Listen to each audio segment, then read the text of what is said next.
Hora H do Agro, com Kellen Severo. Oferecimento Ihara. Consórcio Massey Ferguson, a partir de R$ 1.470. Acesse cnmf.com.br. Sicoob, mais que uma escolha financeira. Abra sua conta. Olá, sejam muito bem-vindos ao Hora H do Agro, um programa onde discutimos e analisamos os temas que mais importam para o agronegócio brasileiro. Risco fiscal aumenta após Lula admitir que Brasil dificilmente vai cumprir a meta de déficit zero. A agro pode ser alvo do governo como fonte para mais impostos. E ainda, Argentina fica sem combustíveis nos postos há semanas do segundo turno eleitoral. A escassez acontece também em pleno plantio da safra de milho e girassol por lá. No Brasil, o preço do leite registra nova queda e no ano o recuo supera 30%. Você vai ver também uma entrevista com o ex-ministro e relator do Código Florestal, Aldo Rebelo, que vai lançar em 2024 um livro sobre o papel das ONGs no Brasil e na Amazônia.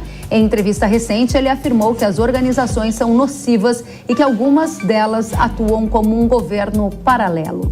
Tudo isso e muito mais a partir de agora, no Hora H do Agro, que já está no ar. A desconfiança do mercado com a falta de compromisso do governo com a meta fiscal aumentou desde que o presidente Lula admitiu que dificilmente o Brasil chegará à meta fiscal zero. Então eu acho que muitas vezes o mercado é ganancioso demais e fica cobrando uma meta que ele sabe que não vai ser cumprida. Sabe? Então, eu sei da disposição do Haddad, sei da vontade do Haddad, sei da minha disposição, sabe? Quero dizer para vocês que nós dificilmente chegaremos à meta zero. Questionado por jornalistas se vai manter ou não o compromisso de zerar o déficit no ano que vem, o ministro da Fazenda, Fernando Haddad, evitou responder. Se eu tiver que antecipar medidas que eu ia tomar em 2024, e a Casa Civil, e o presidente, e a coordenação de governo concordar, eu encaminho. É isso. Então, o senhor está o meu papel, o senhor está defendendo a meta zero ainda. Querido, o meu papel é buscar o equilíbrio fiscal. Eu farei isso enquanto eu estiver no cargo. Ponto. Com a percepção de aumento do risco fiscal no Brasil, no dia em que Haddad deu essa entrevista aos jornalistas, o dólar subiu para R$ 5,05. Os juros longos, como para janeiro de 2025, também avançaram com máximas ao redor de 11,19%. A pergunta é: o agronegócio pode ser um dos alvos preferenciais para ajudar a pagar a conta do aumento do gasto público? Para tratar desta e outras questões, a gente vai receber ele que é economista-chefe da Federação da Agricultura do Rio Grande do Sul, Antônio da Luz. Seja muito bem-vindo ao Jovem Pan News. Olá, Kellen, prazer estar contigo, com todos nossa audiência aqui da Hora H do Agro, com a Jovem Pan News. Muito obrigada a você por estar conosco e a pergunta é: a fala de Lula nesta semana aumenta a percepção de risco no mercado brasileiro, porque é um sinal de que falta compromisso desse governo com as contas públicas, ou seja, aumento dos gastos públicos é uma situação que pode avançar ainda mais daqui para frente, da Luz? Kellen, sim, infelizmente sim, a resposta é sim. Agora, dada a resposta, eu queria explicar um pouquinho esse contexto da resposta. Em primeiro lugar, quem criou o arcabouço fiscal foi este governo. E isto não tem nem um ano. Nós tínhamos uma política fiscal baseada na lei do teto dos gastos, que foi substituída por essa geringonça fiscal, que nós cansamos de dizer que não iria funcionar, só que sinceramente, eu achava que não ia funcionar lá daqui uns 2 anos, daqui uns 3 anos. Não está funcionando no primeiro ano. Ou seja, o que demonstra que o governo não tem nenhuma responsabilidade fiscal. E quando o presidente Lula fala que o mercado é ganancioso, Kellen, o mercado sou eu, o mercado é você, o mercado são todas as pessoas que estão nos assistindo, somos nós, o povo, que fazemos transações todo santo dia, nós somos o mercado. Quando o governo ele diz: Olha, quando o presidente da República, o mercado é ganancioso, quer da gente o que a gente não pode cumprir.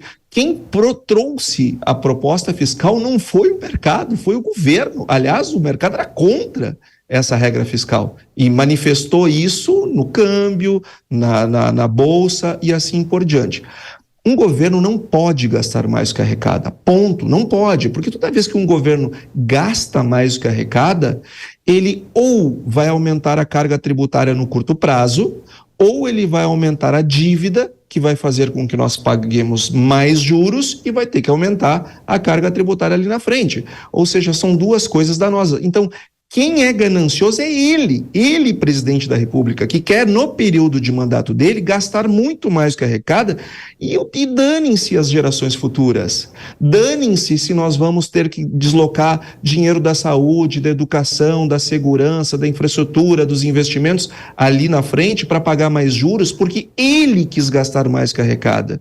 E o ministro Haddad, Kellen, sinceramente, eu no lugar dele pedia demissão. Porque ele está desmoralizado, porque quem trouxe o arcabouço fiscal foi ele, quem se comprometeu com meta fiscal foi ele.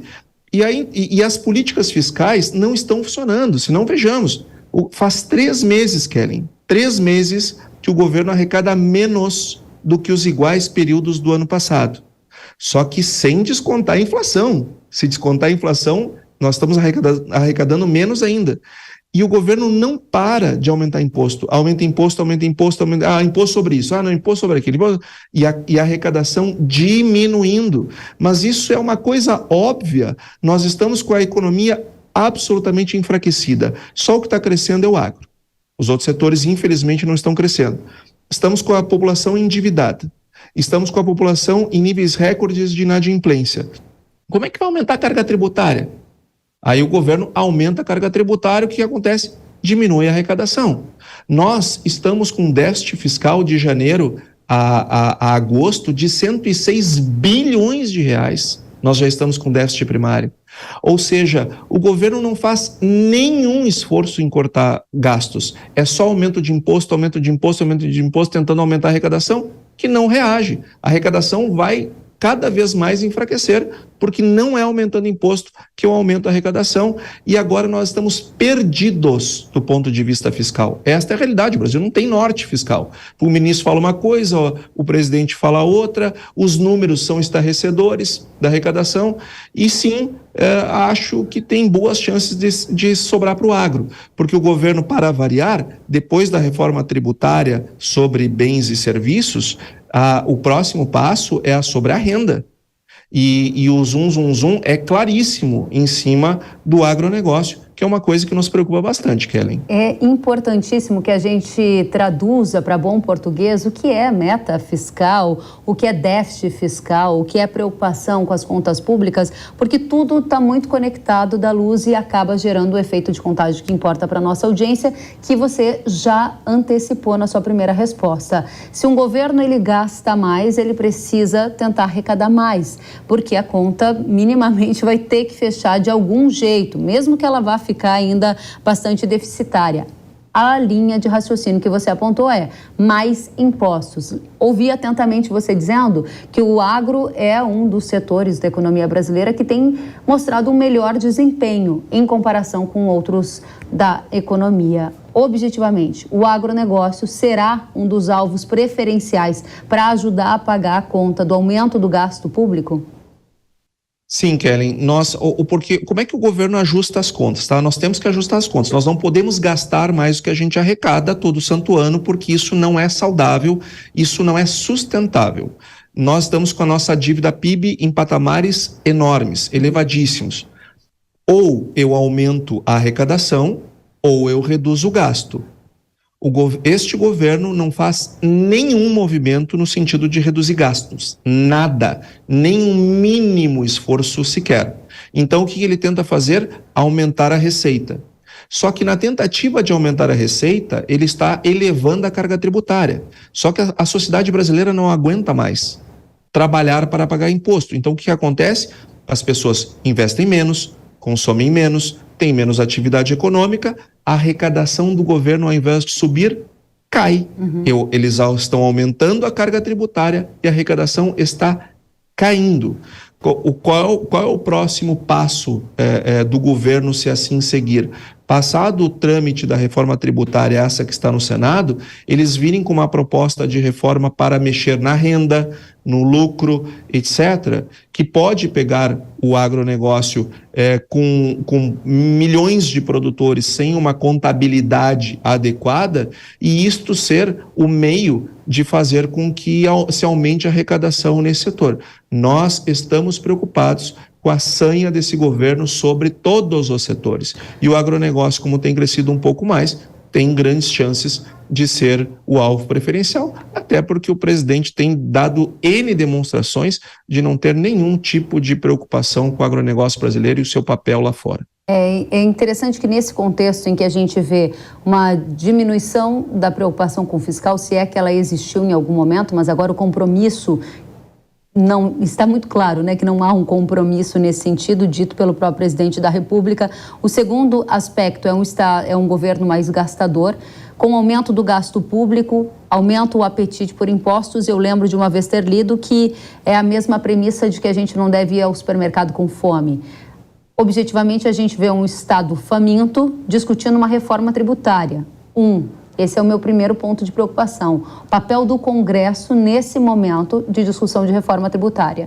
2, você disse que depois dessa reforma que está no Senado, pode vir uma outra sobre renda, sobre lucro. Mas antes disso, pode vir algum tipo de taxa para exportação? A gente já viu o governo taxando a exportação de petróleo. Vai taxar também exportação agrícola se precisar de mais dinheiro? Isso sinceramente eu não acredito, Kellen, porque precisaria passar pelo Congresso e eu duvido que a frente parlamentar permitiria um absurdo desses. Tributar exportações é um erro grosseiro do ponto de vista econômico, porque os países, as grandes disputas que estão acontecendo no mundo é porque os países subsidiam exportações para ganhar mais mercado, porque exportar significa pegar um dinheiro que não está aqui para trazer para cá, para produzir aqui, para gerar emprego aqui, para gerar impostos aqui. No momento que nós tributamos exportações, nós estamos prejudicando esse caminho. Então, tirando a Argentina e mais um que outro país africano, ninguém faz isso, né?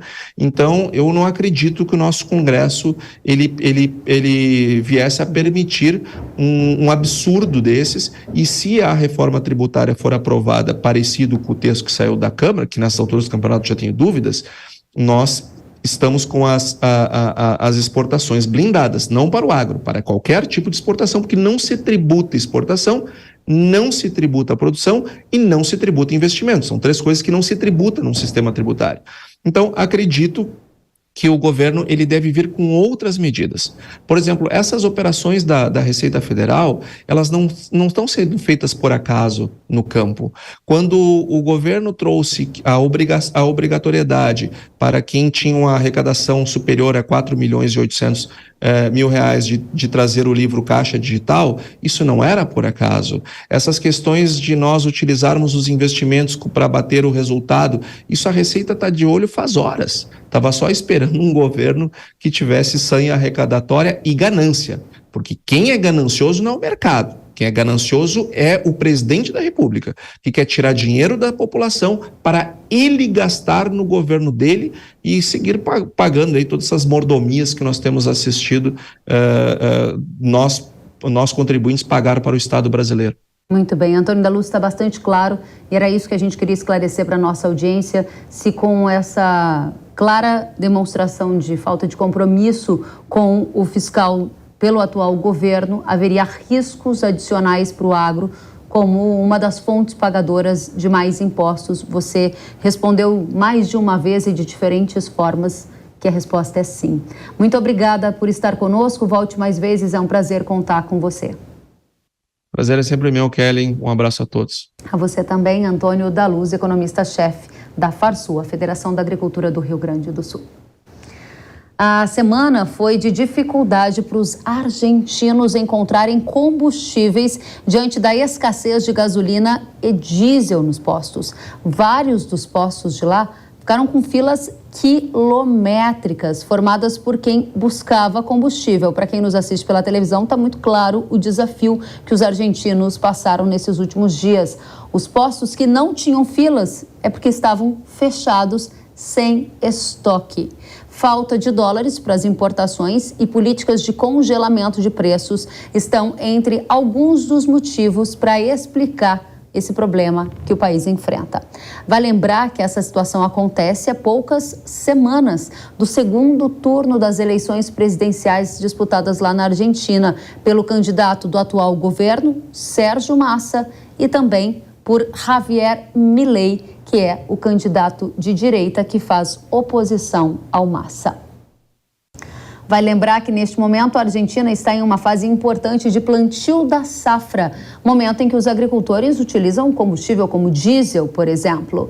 No milho, o plantio está em 22%. Na safra de girassol, a semeadura está em 32,3%, segundo dados da Bolsa de Cereais de Buenos Aires. Os argentinos também estão realizando a colheita, outra operação que aumenta a demanda por diesel no campo. Colheita do trigo, que está em 6,8% da área até o momento, de acordo com dados da Bolsa de Cereais de lá. Quais são as lições que o Brasil pode aprender com a Argentina para evitar desabastecimento de combustíveis aqui também? Para responder essa e outras perguntas, a gente conversa agora com um comentarista da Jovem Pan News, Alan Gani. Alan, seja muito bem-vindo ao Hora H do Agro. Olá, Kellen, um prazer falar contigo e com toda a audiência. É um tema difícil e a gente precisa da sua ajuda, né? A falta de combustível na Argentina é algo que acontece volta e meia, hein, Alan? Por quê, afinal? Pois tem dois motivos principais. Existe um motivo da falta de dólares, então a Argentina depende da importação de combustíveis, não é completamente autossuficiente em derivados do petróleo, e para isso, para importar, você precisa de dólares. O país vive uma escassez de dólares. Por que tem essa escassez de dólares na Argentina? Você tem políticas, né, tanto do lado monetário, de taxa de juros, como políticas fiscais que foram muito equivocadas. Então, isso afastou o investimento na Argentina. Então, outros países, empresários, investidores de outros países, eles não vão investir na Argentina porque eles acreditam que tem muito risco. Então, se eles não estão indo para a Argentina, né, e aí a moeda para as transações econômicas mundiais é o dólar. Então, não tem entrada de dólar por essa razão, pela razão dos investimentos. Muito risco na Argentina. Segundo ponto, né, para essa escassez de dólares, foi algo mais pontual. A Argentina atravessou um problema de safra, né, agrícola devido a questões climáticas. Isso penalizou muito as exportações. Então, exportando menos também entra menos dólares. Então, isso acabou prejudicando a importação dos combustíveis. Agora, não é só isso, não. E aí tem um problema que é recorrente, eu vejo que ele é muito mais estrutural, que é a política de congelamento de preços. Isto é um grave problema. Aliás, o Brasil passou por isso na década de 80. O preço alto, ele sinaliza a escassez. Quando governo, interfere na política de preço, ele congela o preço, ele tira todo o incentivo para o produtor, os empresários, a produzir. Mas fala, bom, peraí, eu também tenho custos, né? Se o meu preço está congelado, significa que a minha receita ela vai estar estagnada, ela vai estar congelada. Só que os meus custos são crescentes, até porque a Argentina vive um período de bastante inflação. Isso é uma lei da economia, né? Quanto maior o preço, maior a disposição para vender e para produzir. É o que a gente fala lá da curva de oferta, tecnicamente falando, ela positivamente inclinada. A demanda é o contrário, né? Quanto maior o preço, menos você quer consumir. E o equilíbrio dá na intersecção aí das curvas. Então, o ponto é, se eu congelei o preço, eu diminuí, cara, essa disposição a produzir. Por que eu vou ter incentivo para produzir se o preço está congelado? Se eu vou ganhar menos, se a receita está congelada? Eu estou na lógica do empresário. Isso vale não só para combustíveis, isso vale para absolutamente tudo. Interessante. E meu custo está crescente. O que eu vou fazer? Eu vou produzir, né? eu não vou produzir, porque não é porque o empresário tem mau coração, é porque ele age racionalmente. Ele tem custos também, ele precisa manter minimamente a margem dele. Agora, aí o que eu gero com essa interferência do governo? Eu gero um problema de desincentivo para produzir. Esse é o grave problema da Argentina, e o Brasil passou por isso na década de 80. E essa é uma essas questões que você coloca muito bem explicadas aqui, ajudam a gente a entender com profundidade por que essa cena lamentável, né, de filas e filas e falta de combustíveis lá na Argentina. A minha segunda pergunta para você, Alan, é como isso impacta o cenário de disputa eleitoral por lá. Afinal de contas, a gente está com um candidato governista que está enfrentando essa situação às vésperas do segundo turno com um candidato de direita, Milei, que promete uma revolução do ponto de vista de economia por lá, né? Olha, eu acho que isso, sem sombra de dúvidas, acaba favorecendo o Milei, porque, querendo ou não, o ministro atual da Economia, da Fazenda, é o Sérgio Massa. Então não dá para dissociar o que está acontecendo na Argentina, né, com o Sérgio Massa. Ele vai alegar, mas eu entrei no governo, não, mas ele já está um certo tempo, entrei depois, não, mas ele já está um certo tempo no governo, e ele não tem adotado nenhuma política diferente dos seus antecessores. É a mesma fórmula do fracasso: congelamento de preços, taxas de juros artificialmente baixas que não condiz com a inflação do país, para combater a inflação do país, excesso de gasto público. Então, tudo isso levou há uma crise de combustíveis num país que tem petróleo, né? Olha que loucura. Então, a população ela acaba fazendo uma associação muito natural, isso em qualquer lugar do mundo, entre o desempenho da economia e o governante. E aí a população vai falar, opa, peraí, o Sérgio Massa, ok que ele não é o presidente, mas ele é o ministro. E a gente está nesse caos, e ainda mais combustível que pega diretamente, afeta diretamente a população. É algo muito concreto, é algo muito palpável. Vamos lembrar na eleição do Fernando Henrique aqui no Brasil, quando ele tenta emplacar o José Serra em 2003, e algo que prejudicou muito o José Serra foi o apagão que teve no segundo mandato do governo Fernando Henrique, né?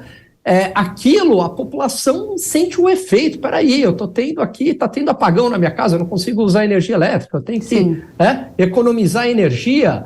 E aí ela faz essa associação natural, seja ela verdade ou não, mas ela associa.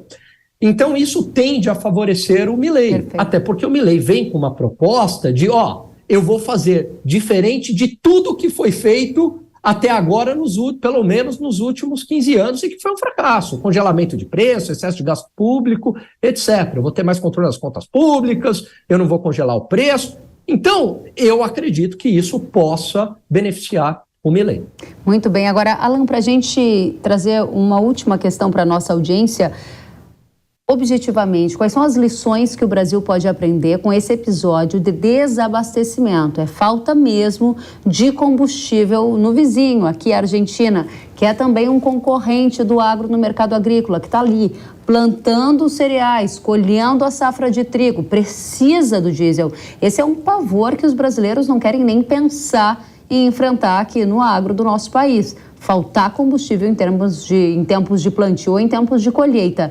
Quais as lições o Brasil pode aprender com o vizinho Argentina para não passar por isso? É uma boa observação, Kellen.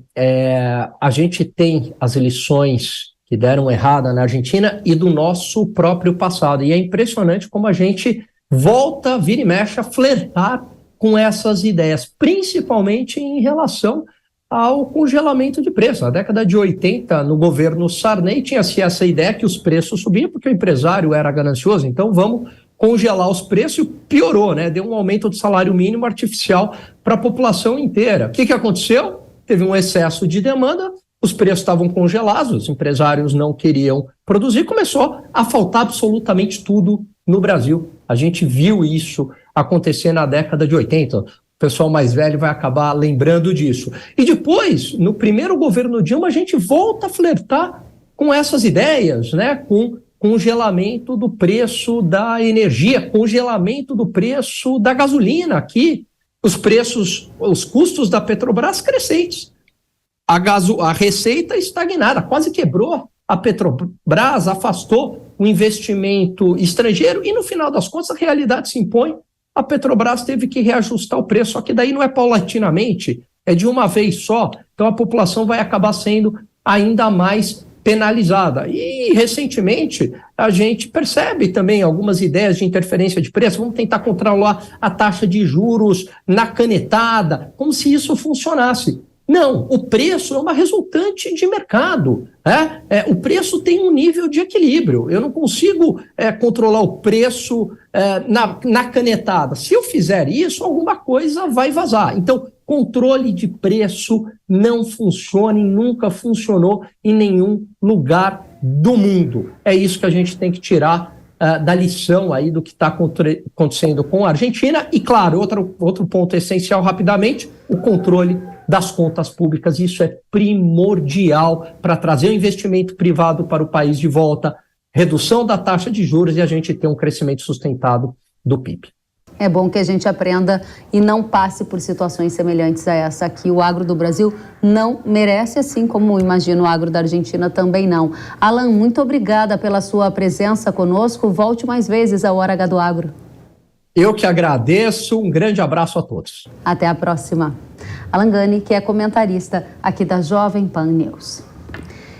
Aqui no Brasil, a Associação Brasileira dos Importadores de Combustíveis atualizou os dados e revelou que a janela de importação do diesel está fechada há 168 dias. Uma janela de importação fechada significa que os preços do combustível no mercado interno estão mais baixos do que no mercado externo. Segundo a Abicom, a defasagem média, ou seja, a diferença entre o preço para a importação do diesel no mercado interno está em média de 9 centavos, ou seja, há essa diferença no momento. No caso da gasolina, a janela de importação está fechada há 16 dias, com defasagem média de 4 centavos. Apesar disso, a Abicom descarta risco de desabastecimento e explica que mesmo que os preços para importar diesel e gasolina estejam mais altos, as empresas estão trazendo o produto para cá e repassando os valores também para o consumidor com reajuste, trazendo esse patamar para um patamar mais alto.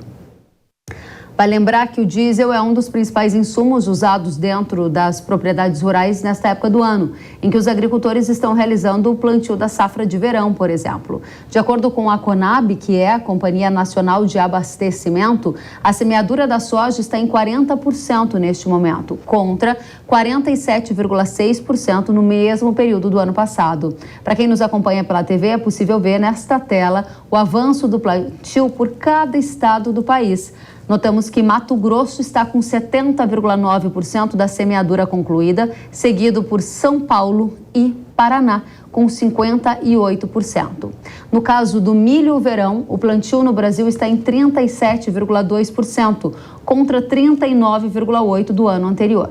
O estado mais avançado é o Paraná, com 91% semeado, seguido por Santa Catarina, com 81%, e o Rio Grande do Sul, com 79% do plantio do milho verão já encerrado. E você quer receber as notícias do Brasil e do mundo que impactam o agronegócio direto no seu celular? É só adicionar o número do WhatsApp que aparece na sua tela. Veja só, envie uma mensagem para a gente e diariamente nós vamos trazer as principais notícias e análises para você. O número é 11 9 40 44 5422. 11 9 40 44 5422. Adicione esse número na sua agenda e a gente vai ficar ainda mais próximos com os conteúdos do Hora H do Agro. E depois do intervalo, tem mais conteúdos. Você vai ver que o preço do leite ao produtor caiu pelo 5º mês seguido e acumula uma baixa de mais de 30% em um ano. E tem uma entrevista com o ex-presidente da Câmara e também relator do Código Florestal Brasileiro, Aldo Rebelo, que diz que as ONGs no Brasil atuam como um estado paralelo que governa a Amazônia. Ele está preparando um livro que vai lançar já e a gente vai antecipar alguns desses conteúdos para você. Eu espero você. Até já.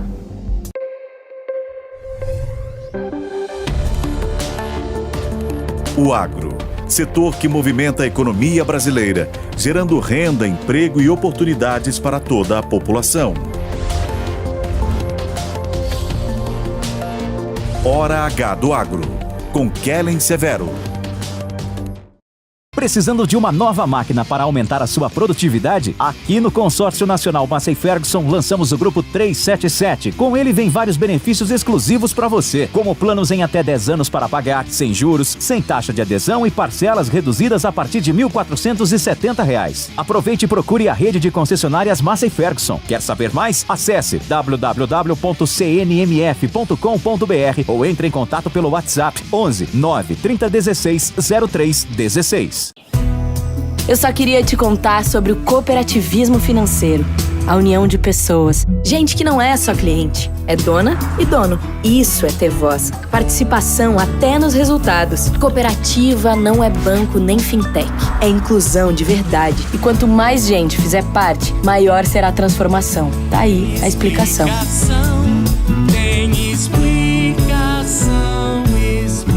Mais que uma escolha financeira. Cicobi. Sabia que o Brasil é um dos maiores produtores de soja e milho no mundo?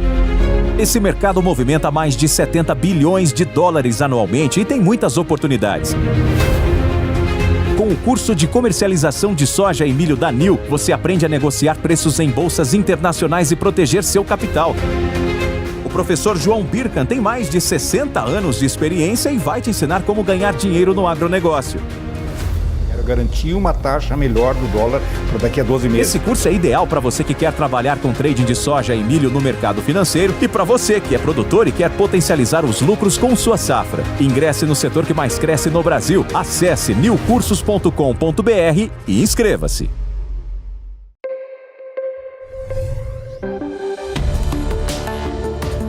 O agro, setor que movimenta a economia brasileira, gerando renda, emprego e oportunidades para toda a população.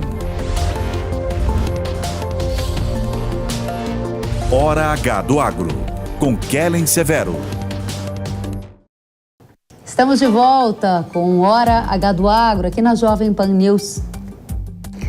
O ex-presidente da Câmara e relator do Código Florestal Brasileiro, Aldo Rebelo, vai lançar em 2024 um livro em que aborda o papel das ONGs no Brasil e na Amazônia. Em entrevista recente à revista Veja, ele afirmou que as organizações são nocivas e que algumas delas atuam como um governo paralelo, representando o interesse econômico dos seus financiadores. Para tratar deste assunto, a gente recebe agora Aldo Rebelo. Seja muito bem-vindo ao Hora H do Agro, Aldo. Ellen, em primeiro lugar, muito obrigado a você, aos telespectadores, aos internautas. Eu passei esse ano, nos primeiros meses, 4 meses na Amazônia, exatamente para preparar esse livro que me foi encomendado por uma editora do Rio de Janeiro e que traça uma história da Amazônia nos últimos 500 anos e atualiza os desafios da Amazônia brasileira. E o que vi, sinceramente, é muito preocupante. A Amazônia está distribuída entre 3 estados que disputam o governo na região. O estado oficial, o institucional, que são as prefeituras, a União e os estados, o estado paralelo do crime organizado, que toma conta dos rios como rota para o tráfico, e o mais poderoso e o mais influente, que é o estado paralelo das ONGs, que é o governo, de fato, da Amazônia, apoiado ou auxiliado por órgãos do próprio Estado brasileiro, pelo Ministério Público Federal, pelo IBAMA, pela FUNAI, pelo Ministério do Meio Ambiente, pelo Ministério das Populações Indígenas, entre outras instituições.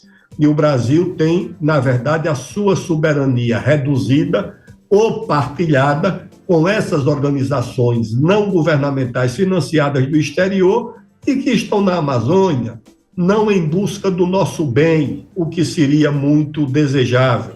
Estão na Amazônia, como diria o sábio padre Antônio Vieira, Kellen, em busca dos nossos bens, do tesouro que é a fronteira mineral da Amazônia, a fronteira agrícola, a fronteira da biodiversidade, e é isso que eu estou denunciando no livro que será publicado no começo do próximo ano.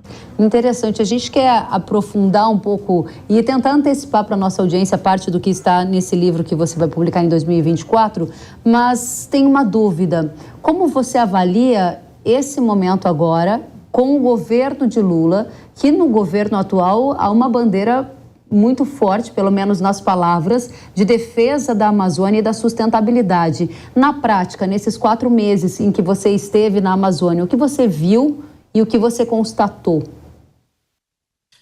Kellen, o atual governo, infelizmente, nem defende a Amazônia, nem defende a sustentabilidade. O governo brasileiro está num processo de renúncia crescente à soberania nacional na Amazônia, partilha essa soberania com essas organizações não governamentais, o próprio ICMBio, que é o Instituto Chico Mendes, que administraria os parques nacionais, tem um acordo com um órgão do governo americano que praticamente renuncia à responsabilidade pela gestão das nossas florestas e dos parques nacionais existentes na Amazônia. Então, é uma espécie de tutela que é exercida pelas organizações não governamentais e que atuam dentro do próprio Estado brasileiro. E essas ONGs têm muitos recursos, sem qualquer tipo de controle, sem qualquer fiscalização, exercem esse poder e essa interferência na Amazônia contra os brasileiros que vivem lá, que são 30 milhões de brasileiros. Esses brasileiros trazem os piores indicadores sociais do país, as maiores taxas de analfabetismo, as maiores taxas de mortalidade infantil, as maiores taxas de doenças infecciosas, os piores índices de saneamento básico, de água tratada, de luz elétrica, inclusive, principalmente entre as populações indígenas, e essa região é, ao mesmo tempo, a mais rica do Brasil.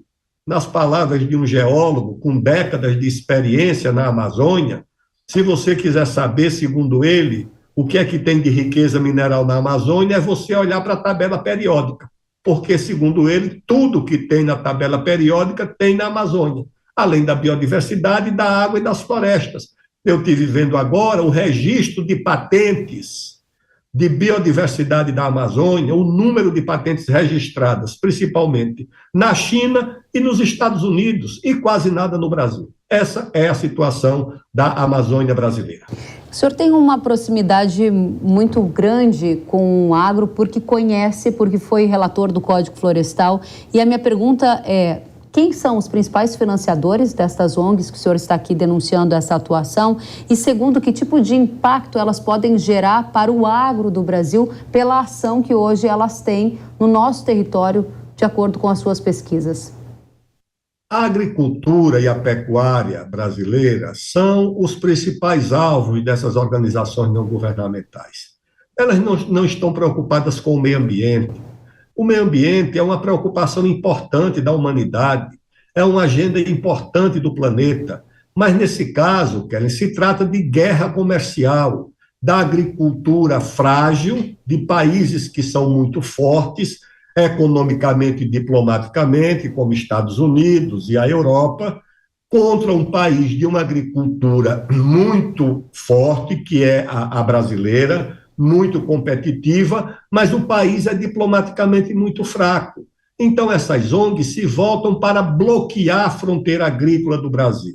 E como é que bloqueia? Bloqueia de duas formas. Primeiro, com uma legislação ambiental muito dura, que eles não praticam, e segundo, impedindo a infraestrutura, impedindo rodovia, ferrovia, como a Ferrogrão, impedindo a construção de portos, de aeroportos, de rodovias, tudo isso sendo bloqueado, você, na prática, bloqueia a atividade econômica, você não vai plantar uma roça de soja, nem criar uma fazenda de gado, se você não tiver por onde transportar.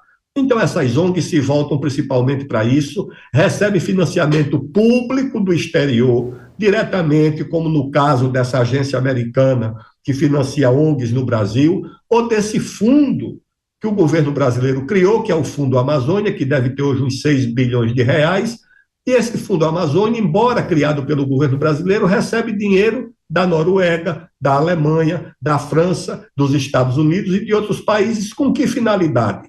Para resolver o problema de saneamento da Amazônia? Para resolver o problema de água tratada da Amazônia? Não, para financiar essa agenda das ONGs, que hoje tem mais recursos, em alguns casos, do que o próprio Estado brasileiro. O senhor disse que um dos efeitos colaterais que o agro pode sentir da atuação dessas ONGs no país é uma dificuldade no avanço das fronteiras agrícolas.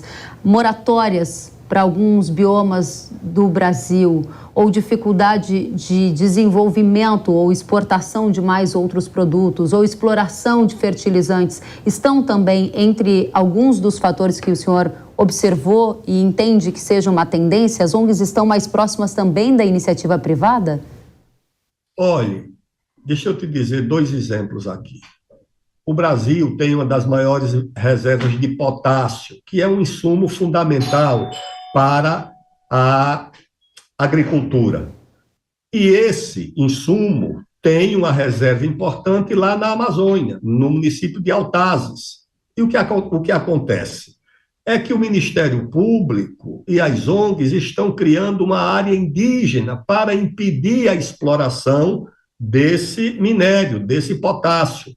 Outra área no Pará, e divisa com o Amapá, é o fosfato, que é outro insumo importante que o governo do presidente Temer queria liberar para utilização desse fosfato numa reserva chamada Reserva Nacional de Cobre e Associados, e que foi também bloqueado pelas ONGs. Você tem o caso da Ferrogrão, que iria transportar nossa safra de grãos do Cerrado, do Centro-Oeste, para o porto de Miritituba, lá no Rio Tapajós, que foi bloqueada por uma ação de uma ONG acolhida pelo Ministério Público e pelo Supremo Tribunal Federal.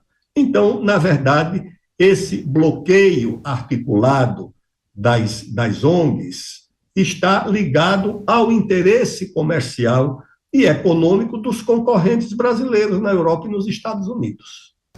Por que o senhor é uma das únicas vozes que vem a público denunciar essa atuação das ONGs, na sua opinião?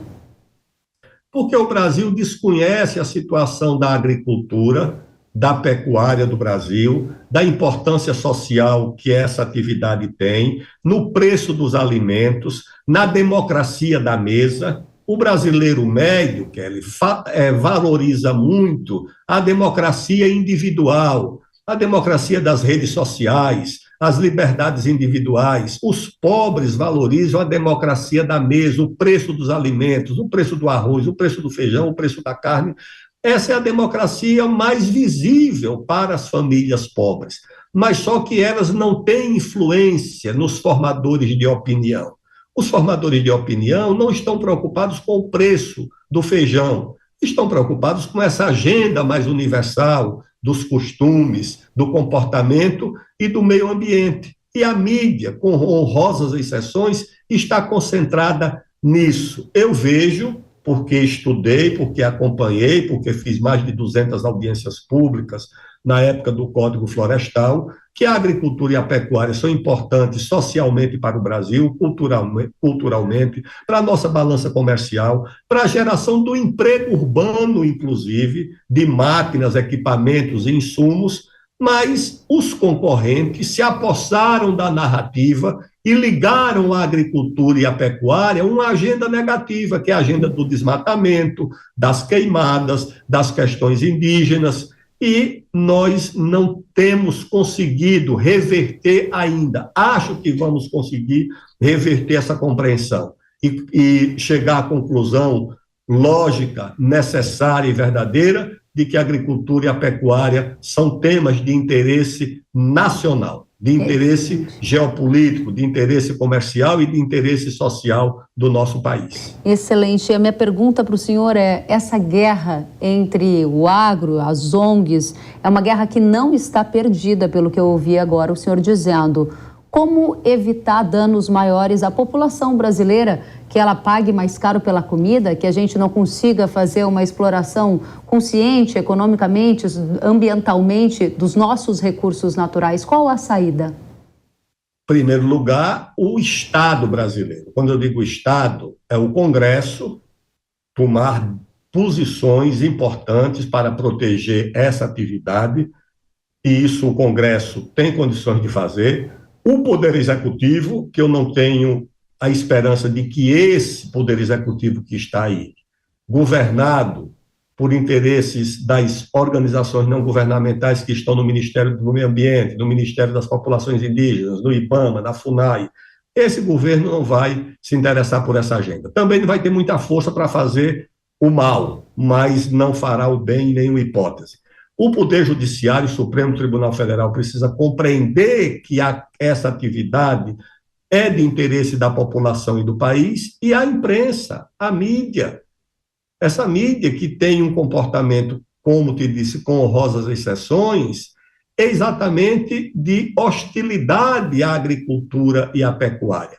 E procurar também a sociedade, a própria população, que essa tem capacidade de entender o quanto a agricultura e a pecuária são importantes para essa democracia que eu já me referi, que é a democracia da mesa, a democracia que se faz necessária 3 vezes por dia para todos os brasileiros, sem exceção.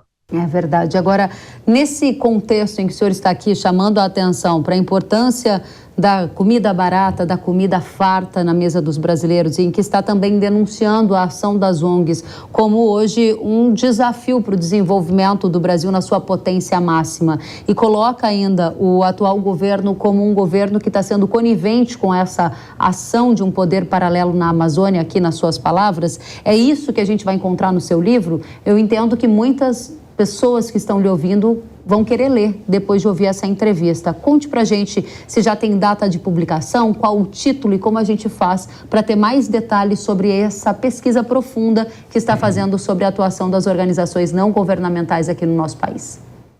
O livro terá como título Amazônia, a armadilha de Tordesilhas, 500 anos de cobiça internacional. Ou seja, há 500 anos a Amazônia é cobiçada e disputada. Ali você tem a Guiana Francesa, que era a pretensão dos franceses de dominar a Amazônia. Você tem a Guiana Inglesa, que era a pretensão dos ingleses. Você tem o Suriname, que é a antiga Guiana Holandesa. Você tem os países de língua espanhola. Todos esses impérios coloniais queriam a Amazônia. Portugal foi mais eficiente, dominou a foz do rio. Quem domina a foz do rio, domina e governa o rio. Portugal fez alianças com os indígenas, com as missões religiosas e conseguiu nos deixar, quando eu digo nos deixar, é deixar para o Brasil esse colosso e essa riqueza que é a Amazônia. Eu vou contar essa história desses 500 anos por episódios e personagens e vou tratar do desafio da atualidade, da Amazônia como uma fronteira agrícola promissora, a maior fronteira agrícola do mundo, segundo a ONU, a maior fronteira mineral do mundo, com reservas de todo tipo de minério que você pode imaginar, a maior fronteira de biodiversidade do mundo, a maior reserva de água doce do mundo e a maior reserva de floresta tropical do mundo. Esses 5 fatores tornam a Amazônia muito importante. E uma coisa, Kelly, é que no ano passado, se você for fazer um balanço do que o mundo produziu e fabricou, bilhões de celulares, centenas de milhões de televisores, dezenas de milhões de automóveis. O que o mundo não conseguiu fabricar foi 1 hectare de terra, nem uma mina de nada. Essa fábrica fechou há milhões de anos, quando o planeta foi formado. E isso é um patrimônio que quem tem, tem e ninguém terá mais, porque não se fabrica nem área agrícola e nem depósitos minerais. O Brasil foi aquinhoado pela natureza e pelo destino de ter hoje a maior fronteira agrícola do mundo e a maior fronteira mineral do mundo. Isso faz com que, mesmo a gente não usando essa fronteira, eu estou falando aqui dos Jardins, em São Paulo, onde eu moro. Se você for aqui na Brigadeiro, a pé, que eu às vezes passo, você vai ver um restaurantezinho popular que vende um prato popular por R$10. Ou seja, por $2. Com $2 na Europa, você não toma um cafezinho, você não toma uma água mineral. Aqui na Brigadeiro Luiz Antônio, você toma uma refeição completa, com proteína, com carne, com feijão, com arroz, com farinha, com tudo isso.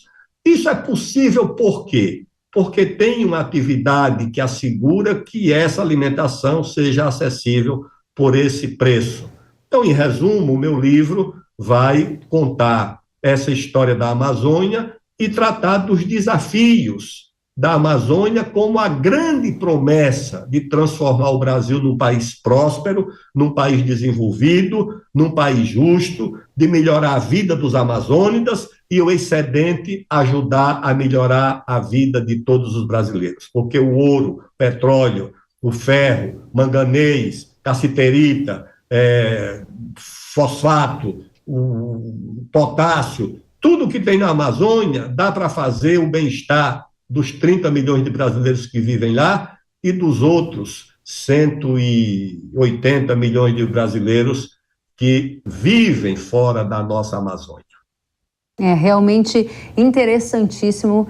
Gostaria de recebê-lo aqui novamente para a gente falar do seu livro assim que ele for lançado e levar essa mensagem, essa pesquisa, esse estudo e todos os seus anos, né, de vida pública e conhecimento da nossa economia. Aldo Rebelo, que já foi ministro, que já foi presidente da Câmara, que já foi relator do Código Florestal, é jornalista e está aqui antecipando para a audiência do Hora H do Agro parte do conteúdo que a gente vai encontrar no livro que será lançado em 2024. Aguardaremos você em 2024 com o lançamento dessa obra que nos traz grande interesse. Obrigada pela companhia e volte sempre.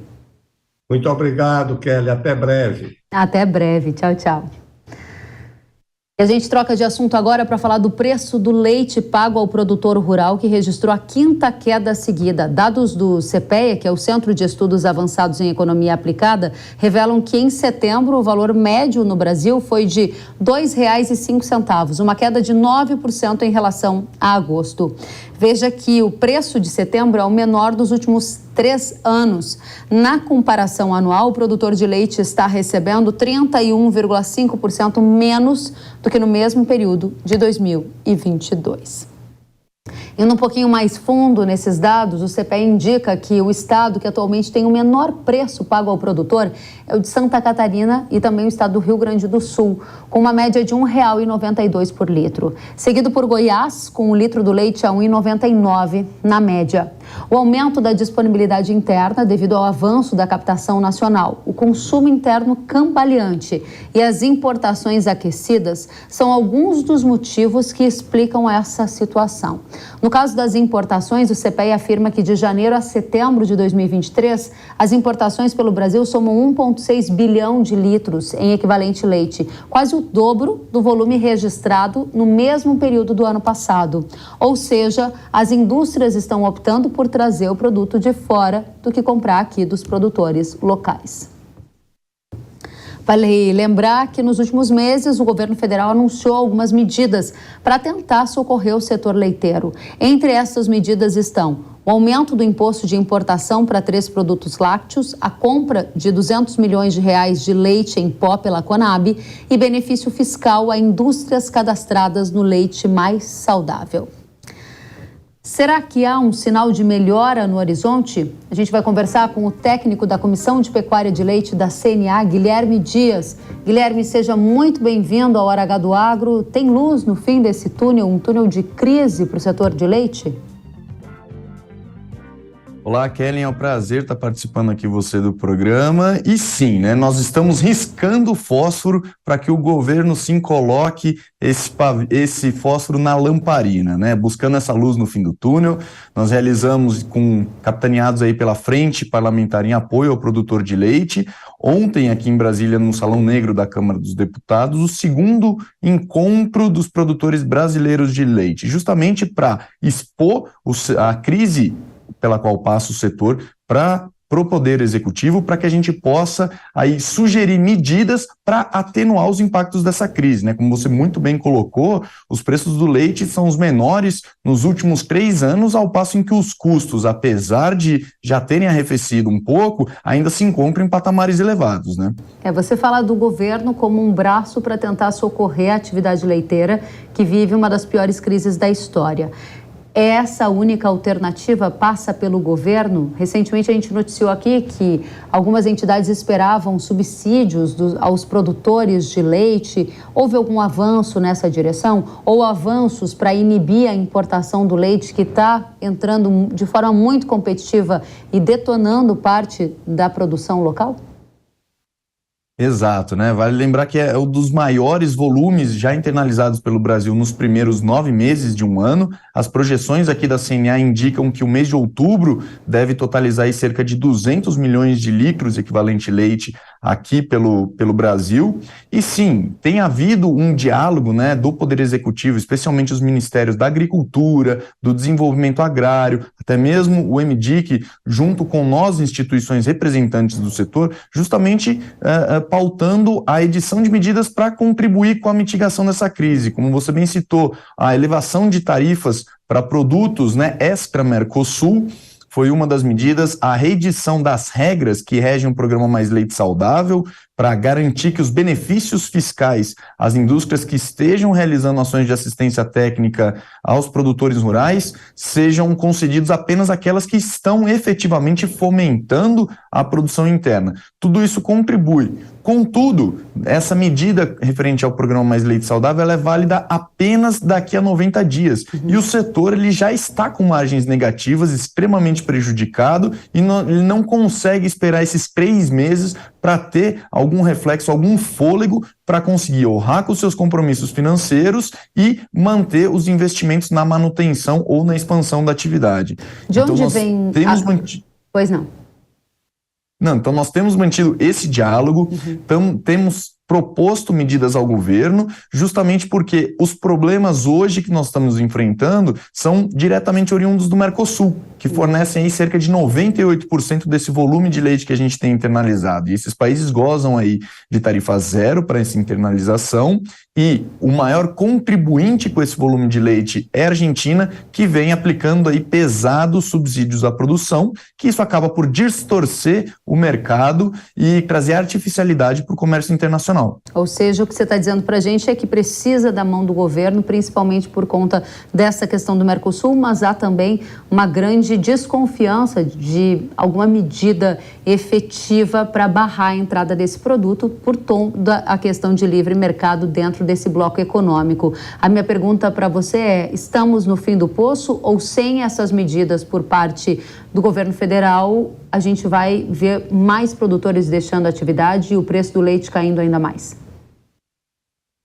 Olha, Keren, com toda certeza, o que a gente pode afirmar é que já existem muitos produtores deixando a atividade em função das margens negativas. Ninguém aguenta ficar por longos períodos com margens negativas, né? Então, o produtor, além dele não conseguir alimentar o seu rebanho de forma adequada, isso deprime a sua produção e, consequentemente, a receita da atividade, né? Nós temos aí um cenário no qual muito produtor está deixando a atividade, vendendo as vacas para o abate nesse cenário de reversão do ciclo pecuário, que vem deprimindo as cotações do boi gordo, consequentemente da vaca gorda também. Então a gente fica numa situação muito complicada que pode levar ao desabastecimento interno, volta da dependência do mercado externo, que pode passar aí por uma reversão do ciclo de baixa, né? E se nós não tivermos a produção interna aqui robusta, fortalecida, a gente volta a ser assolado pelo fantasma da inflação de alimentos, né? O mercado externo está sinalizando retração na produção para o ano que vem, então isso deve se refletir nos preços, e se a China voltar a ser mais expressiva no comércio internacional, as cotações naturalmente vão responder. E nesse cenário, quem será o maior penalizado será o consumidor brasileiro, que vai ter que pagar caro ali pelo litro do leite nas gôndolas do supermercado, né? A produção ela não responde aos estímulos de mercado com a mesma velocidade com que ele oscila. Então a vaca ela precisa passar por todo o período de gestação, de 9 meses, entrar em produção para você ter essa captação do leite de maneira regular. Muito bem, ou seja, você tem esperança de dias melhores, mas talvez o fundo do poço ainda não tenha chegado, principalmente pela entrada de leite de fora. Tá certo entender assim, Guilherme? Olha, o fundo do poço, ele ainda pode ter água, não é mesmo, Kellen? Então, a gente está atuando, está pautando o governo federal sobre opções, né? Está solicitando medidas efetivas e contundentes para que a gente tenha aí um refreamento nesses volumes extremamente elevados das importações de leite e, ao mesmo tempo, temos solicitado também medidas financeiras, né, como a renegociação de dívida dos produtores de leite para trazer esse fôlego para que eles atravessam agora esse período de baixa dos preços trazidas aí pelo aumento da captação em função da retomada das chuvas, né, melhoria da condição de pastagens e melhoria da captação, para que a gente possa aí ter um fôlego para que eles se mantenham na atividade até a regularização dessa situação. Vamos aguardar por boas notícias. Técnico da Comissão de Pecuária de Leite da CNA, Guilherme Dias, obrigada pelos esclarecimentos. Até a próxima. Até a próxima. Tchau, tchau. E agora eu tenho um recado para você. Atingir a máxima produtividade do milharal é, sem dúvida, um desafio, concorda? É por isso que a Yara trouxe o Ápice, um novo herbicida com tecnologia inédita para o Brasil no combate às daninhas da cultura do milho. Ápice é um herbicida pós-emergente para melhor controle de capim, pé de galinha, amargoso e muito mais. Com um amplo espectro, Ápice controla gramíneas e folhas largas, deixando a sua lavoura no limpo e resultando em maior produtividade. A formulação pronta e de baixa dosagem oferece mais praticidade e economia, além de contar com a tecnologia inédita que promove uma eficácia maior em relação aos demais herbicidas do mercado. Com Ápice, quem chega ao topo é o milho e não as daninhas. Saiba mais acessando o site yara.com.br ou pelo QR Code que está aparecendo na sua tela. O Hora H do Agro de hoje fica por aqui. Muito obrigada pela companhia de todos. A gente se vê na próxima semana. Até lá. Tchau, tchau.